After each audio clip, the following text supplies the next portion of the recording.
Bonjour à toutes et à tous et bienvenue dans un nouvel épisode du Popcorn Review.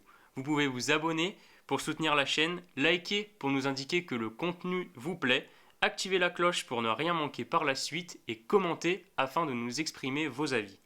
Nous sommes allés voir le nouveau film de la franchise Lego, Piece by Piece. À travers l'univers Lego, nous nous replongeons au cœur de la carrière de Pharrell Williams, icône de la culture hip-hop. Le long métrage est réalisé par Morgan Neville et met à l'écran des artistes incontournables des années 90 jusqu'à maintenant, tels que Missy Elliott, Snoop Dogg, Jay-Z, Timbaland, Pusha T ou encore Kendrick Lamar, et des personnes ayant été très proches de Pharrell dès son plus jeune âge, comme Chad Hugo. La créativité de Pharrell, mêlée aux couleurs et au style Lego, vont de pair. On va donc se pencher sur la pertinence de représenter un film documentaire de la vie d'un artiste avec des Lego. Sans plus attendre, Adam Boissino s'apprête à nous rejoindre, grand fan des films de la franchise. C'est un plaisir de vous revoir, monsieur Boissino, pour une nouvelle émission du Popcorn Review, encore une fois. Piece by Piece vient de sortir, nouveau film donc de la franchise Lego. On sait que vous êtes un grand admiratif du travail qui est réalisé depuis ces dernières années concernant cette franchise. Déjà, première question, est-ce que vous trouvez que Piece by Piece reflète bien finalement la vie, la carrière de Pharrell Williams? Alors je suis pas un expert forcément, je ne connais pas sa vie mieux que lui-même, mais je trouve de ce que je sais que effectivement ça retrace plutôt bien les différentes périodes de sa vie, avec en plus une proportion qui est plutôt correcte. Je trouve qu'on passe pas trop de temps sur l'enfance, pas trop de temps sur l'aspect plutôt carrière. Vraiment c'est assez agréable à regarder, les infos sont correctes. Et guidé par son ascension musicale. Évidemment. Évidemment, c'est quand même pour ça qu'on le connaît aujourd'hui. Donc il faut évidemment mettre cet aspect en lumière. Très bien. Ensuite, donc au niveau des images, parce qu'on sait, forcément, c'est un film documentaire comme ça sur une personne où on essaye de représenter du mieux qu'on peut les différents traits donc, de caractère. Tout simplement, voilà, on vient d'évoquer son ascension musicale. C'est vrai, hein, y a aussi beaucoup de choses à raconter, à mettre en valeur. Le choix donc de faire un film Lego, on le sait, c'est un pari. C'est un pari. Certains pourront dire trop risqué. Là, il se trouve que vous êtes plutôt bien plongé dans le récit ou comment est-ce que vous avez vécu, disons, cette sensation face à l'écran? Est-ce que ça a fait une distance, le fait que ça soit en Lego, ou est-ce que ça vous a au contraire beaucoup plus aidé à rentrer dans l'action? Plutôt la deuxième proposition. Ouais. L'aspect Lego peut paraître un peu risqué, mais au bout du compte, on est quand même sur un truc beaucoup plus immersif, je trouve, avec un peu moins de... Ça casse un peu la barrière entre le spectateur et forcément Pharrell Williams. Là, on le voit plus comme un... Ouais. Dans tous les cas, on le voyait comme un personnage un peu nouveau, forcément. On montre les backstage de... C'est ça, c'est ça. Et puis ce film riche en couleurs, hein, on le sait, ça... Voilà, c'est vraiment quelque chose d'assez peu... On est dans des tons très lumineux, Ouais. très, très, très colorés, qui peut déteindre de beaucoup de films aussi. Et qui sont forcément vraiment à l'image de l'artiste, à l'image voilà, du créateur qu'il est. Étant moi-même donc forcément un grand admirateur de l'artiste, c'est vrai que ce film arrive à vraiment immerger vraiment ses spectateurs aussi dans ce côté, voilà, on montre à quel point c'est une personne qui est vivante et qui a apporté de la joie, même pour défendre des causes. Voilà, on le sait, hein, par exemple avec sa chanson Happy qui a fait voilà, le tour du monde. Forcément, il y a aussi des causes, des luttes, et dans tous les cas, moi je trouve que c'est un film qui est très réconfortant et qui donne presque le sourire en fait, qui vraiment, dès qu'on sort de cette séance, on est heureux. Je bascule ensuite donc sur cette troisième question. Au niveau du public, comment est-ce que vous estimez que ce film il peut plaire? Est-ce qu'il peut plaire vraiment à tout le monde? Comment est-ce que vous voyez un peu cette finalité?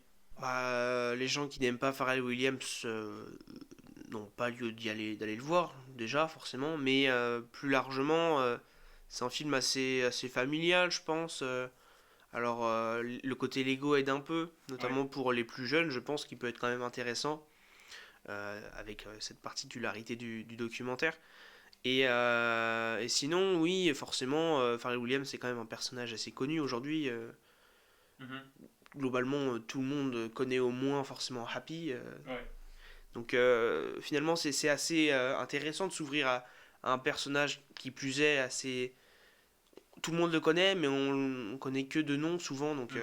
Mhm. je Bah, pense qu'il surtout en Europe. surtout en Europe, je pense qu'au final, du coup, il s'adresse à beaucoup de monde et qu'il peut être très intéressant à voir sans pour autant être trop précis. Mais alors, il y a un débat autour de ce film-là, mais pas que en particulier, entre finalement ce qu'est un film documentaire ou un biopic. On sait que la frontière est parfois très, très fine, hein, entre les deux. Comment est-ce que vous voyez ces différences-là et comment est-ce que, du coup, vous classez ce long métrage qui vient de sortir? Est-ce que ça serait plutôt un film documentaire, un biopic? Comment est-ce que vous analysez ça? Je le classerais plus en documentaire. Pour moi, un biopic, c'est plus un film, toujours sur une personnalité en particulier, mais je sais pas, soit qui est décédé, mais en tout cas avec quelqu'un, un acteur qui vient interpréter le rôle de cette D'accord. célébrité, Ouais. ou non d'ailleurs, pas forcément célèbre.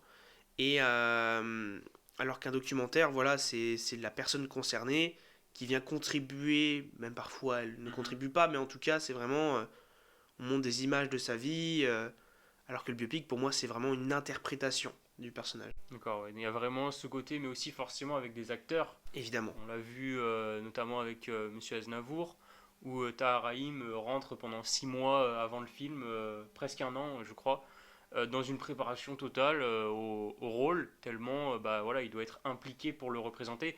C'est sûr que là, déjà, il y a le fait que ce soit un film Lego, donc tout de suite, il n'y a pas forcément, il y a pas d'acteur en fait au final, et aussi, peut-être je dirais que comme voilà, vous venez de le dire, ce côté, euh, voilà, on va représenter la vie de quelqu'un qui, voilà, est encore susceptible de donner son propre avis sur le film. C'est ça aussi qui change la donne. Évidemment, Lorsque on élargit un peu, parce que voilà, on a besoin aussi de savoir un peu les films Lego. Voilà, il n'y a pas forcément tout le monde qui sait très bien et qui connaît très bien cet univers-là. C'est vraiment aussi un type de film voilà, qui est à part, hein, c'est un style. Est-ce que, donc par rapport à ces films-là, déjà, comment vous le classez au niveau d'une hiérarchie comme ça, vite qui vous vient à l'esprit, piece by piece? Est-ce que c'est un bon film Lego? Comment vous voyez ça? Et peut-être aussi, du coup, par rapport au travail qui a été réalisé récemment par la franchise, est-ce que vous trouvez que ça va dans le bon sens? Est-ce que vous trouvez que globalement ça trouve du succès? alors c'est assez dur forcément de le juger face aux autres films parce que les autres films Lego qu'il y a eu c'était vraiment de la pure fiction. Mhm. Là on reste sur du documentaire. Mais si on parle vraiment purement animation, on est quand même sur de la très belle animation Lego. Parce que du coup, c'est de l'animation 3D, très souvent. Et là, voilà, c'est très bien exécuté. Les détails sont assez bluffants. Alors, moins quand on est habitué, mais pour quelqu'un qui découvre un film animé en Lego, je trouve quand même que c'est épatant au niveau de l'animation. D'accord. Mais voilà, alors dans les autres films Lego, je pense qu'il y en a où le niveau d'animation était peut-être un peu plus élevé aussi parce qu'il y avait plus de portes ouvertes, notamment plus d'action qui Mhm. forcément laisse un peu plus l'imagination se libérer. Mais là, forcément, on est quand même sur une très belle animation. D'accord. On va passer donc maintenant à la catégorie notation. Alors, déjà, au niveau du scénario, alors oui, juste pour préciser, on a enlevé forcément la catégorie performance, étant donné que le film ne propose pas à l'écran forcément des performances d'acteurs, étant donné que l'ensemble voilà, des participants sont personnifiés en fait, hein, Et qu'il n'y a pas vraiment d'acteur. et qu'il n'y a pas vraiment d'acteurs. Déjà la catégorie scénario, avec du coup votre note de 7/10. Oui, voilà, le scénario, comme on l'a déjà dit pour Lee Miller, notamment quand on touche à du fait réel, c'est toujours difficile. Mhm. Là, on juge plus la pertinence de ce qu'on a voulu montrer à l'écran. Ouais. En l'occurrence, on a pu le dire, qu'effectivement les proportions sont assez bien, assez correctes, je trouve, entre le passage plutôt de l'enfance, de début de l'âge adulte, début de carrière, de vraiment l'explosion. Mhm. Tout est Mhm. plutôt assez bien proportionné pour qu'au final on s'ennuie pas, donc effectivement en 7. Ok, ok. Au niveau des personnages, 8 sur 10, donc très bien. Ben voilà, encore une fois, plus sur la pertinence, parce que il n'y a pas de personnages qui ont été créés de toutes pièces, évidemment. Mhm. Encore une fois, un documentaire. Mais les personnages sont très cohérents, et mine de rien, il y a beaucoup de monde qui ont été Attachant. attachants en plus. Et beaucoup de monde ont été sollicités pour le documentaire, et ça a fait notamment plusieurs sources qui permettent de Mhm. voir de plusieurs points de vue, C'est et ça, exactement. d'où cette note de 8.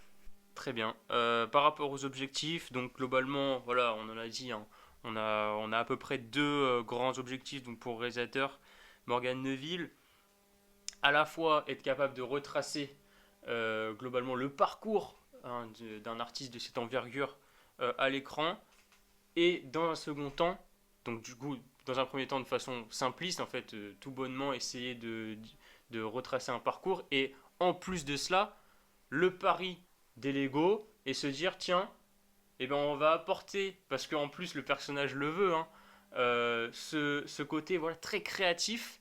Et Lego, c'est carrément dans le mille. C'est-à-dire que Lego, c'est ça, c'est c'est le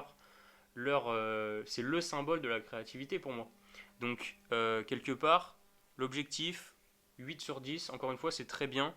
Et ça s'explique par ces deux explications-là que je viens de Oui, d'évoquer. voilà, au niveau de raconter l'histoire, la vie de Pharrell Williams c'est quand même assez importante à expliquer parce que c'est quand même quelqu'un de très influent aujourd'hui. Et c'est très bien réussi, on comprend totalement le personnage. Et dans cette compréhension du personnage, encore une fois, le pari des Lego qui peut paraître extrêmement risqué. Mhm. Des films Lego, il y en a eu déjà deux ou trois, mais vraiment jamais D'ailleurs, dans ce style. très critiqué par une partie de la presse. Très critiqué par la presse, et on peut comprendre que ça puisse être assez perturbant, mais finalement, je trouve que justement, c'est limite si la partie Lego n'est pas la meilleure chose de ce documentaire, parce qu'elle permet de voir vraiment la créativité de, comme vous l'avez dit, C'est de... ça, parce qu'il faut aussi rappeler que donc Pharrell Williams, nous on est en France, forcément, en Europe, c'est quelqu'un qui est très connu pour avoir interprété certains des plus gros hits qu'on a entendus sur les 10 dernières années.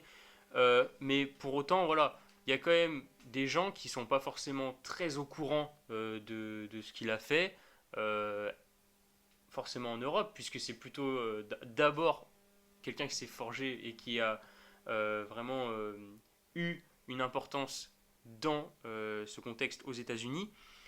Mais là, clairement, l'ego, ça nous permet de se dire, tiens, finalement, on est plus proche du personnage, et je peux penser à des gens qui ne sont pas puristes, notamment par la musique, parce que c'est vrai que, voilà, certains de ses plus gros hits sont connus à l'international, mais il n'y a pas tout le monde qui connaît plein de sons de Pharrell Williams. Et en fait, c'est ça aussi, la richesse de l'ego, c'est ce lien qui peut être créé, en fait. Je suis d'accord. Ouais. Et enfin, dernière catégorie, la qualité image et au niveau des plans, sachant qu'il y a aussi donc la musique, on le rappelle, où là on tombe à une note encore une fois de 8 sur 10.